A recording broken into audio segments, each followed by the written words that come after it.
So Andrew Lincoln comes out of hiding for the first time since November 2018, and yes, I know he played Scrooge last Christmas, but this is a movie.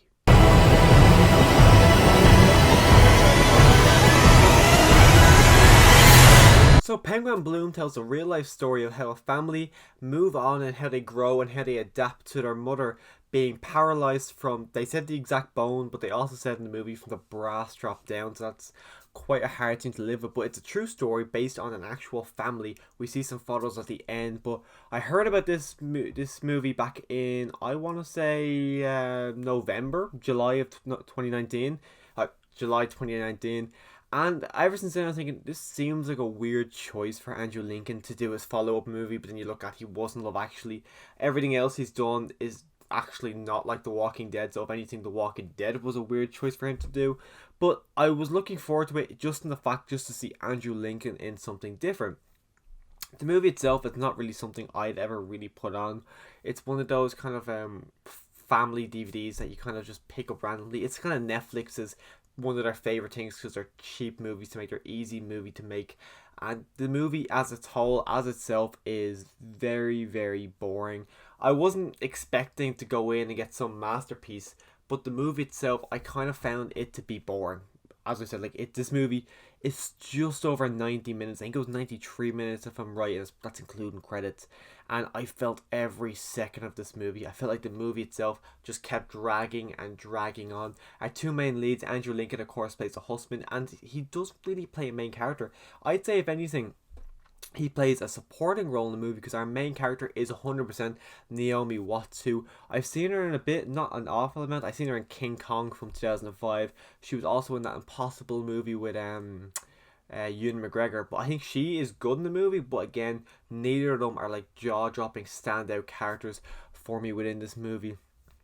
The story itself, it doesn't really feel like it needs to be a movie because there really isn't much of a plot. I thought the story would have been about the family adapting and living with what happened, but we really don't really get to see a lot of it. The movie is named Penguin Bloom because there's this little bird in the movie that they kind of take in because the bird gets injured and they kind of bring it back. But we don't spend an awful amount of time with the bird, so it's just Penguin Bloom just felt like an easy name for the movie. Just, I don't understand why they decide to make this as a movie because it doesn't really demand the idea of being a movie.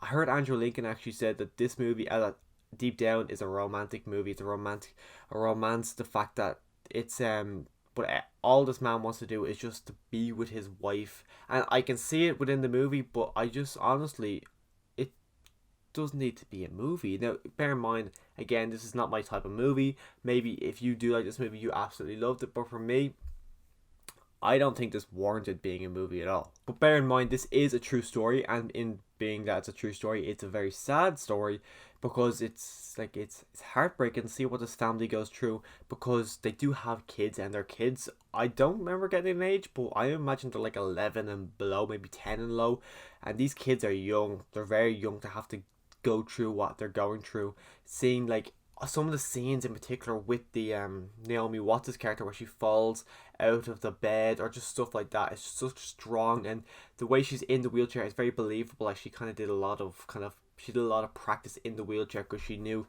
she'd be in it a lot. But there's a lot of subplots where we see her go out in a kayak that if you know the actual person, we see some stuff at the end. Kayaking is big to her, but in this movie it just kind of felt like a forced shoe-in subplot just to kind of get the mother out of the house. Again, it is a true story, so you know it did happen, but the way they kind of worked it in didn't really work for me. The movie, though, it is Andrew Lincoln's first thing since Walking Dead. Of course, he did play Scrooge last Christmas. I never actually seen that, but this is his first thing since Walking Dead. This was the gap in between the Walking Dead movies. He decided to make this movie Penguin Bloom. Maybe there was a reason behind it, in the fact that he thought it was a very emotional story. Maybe he wanted to do something that his kids could watch, but for me, I found it massively, massively disappointing. This is his follow-up to The Walking Dead, and he decided to do this. I wish he just stayed with The Walking Dead, or instead of doing this, I wish he just did the Rick Grimes movies. Again, I know he wanted to do something other than Rick Grimes, but the fact that this is what he chose to do, I found it to be massively, massively disappointing. But in terms of positives of this movie, it was cool to see Andrew Lincoln again. We haven't actually really seen him again since The Walking Dead, so it was cool to see Andrew Lincoln doing something different, because the only other thing I've actually seen him in was Love Actually, and he's very young looking that, but this one looks like actually the Andrew Lincoln we know, so it was quite cool. The relationship between him and Naomi Watts was really strong, very believable. They worked off each other really well. The kids in the movie, they were there. They were okay. The penguin itself, Penguin Bloom, it was okay. Again, I didn't really get attached to that storyline at all. This movie was actually filmed in Australia. I imagine that's where they actually lived the real life family, and there was a lot of scenes and shots in this movie that are absolutely stunning, absolutely gorgeous. So that's one of the things that this movie does have for it, is the fact that some of the shots in it are absolutely gorgeous. But if you are not really a fan of romantic movies at all, I cannot recommend this movie to you at all. Now, bear in mind, I do love romantic movies. Like About Time, The Notebook, I've got both of them over there on Blu-ray now. I love both of those movies.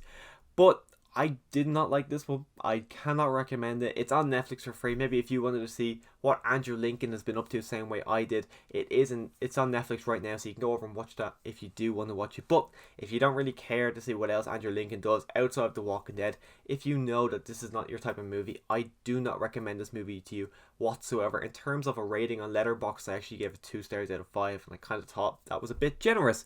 But let's know. If you actually want to see my Letterboxd account, I'll leave a link to it in the description down below. If you want to see more content from me in the future, click that subscribe button. Every week I do a WandaVision episode review, so if you want to hear my thoughts on WandaVision every week, click that subscribe button. And as always, thanks for watching.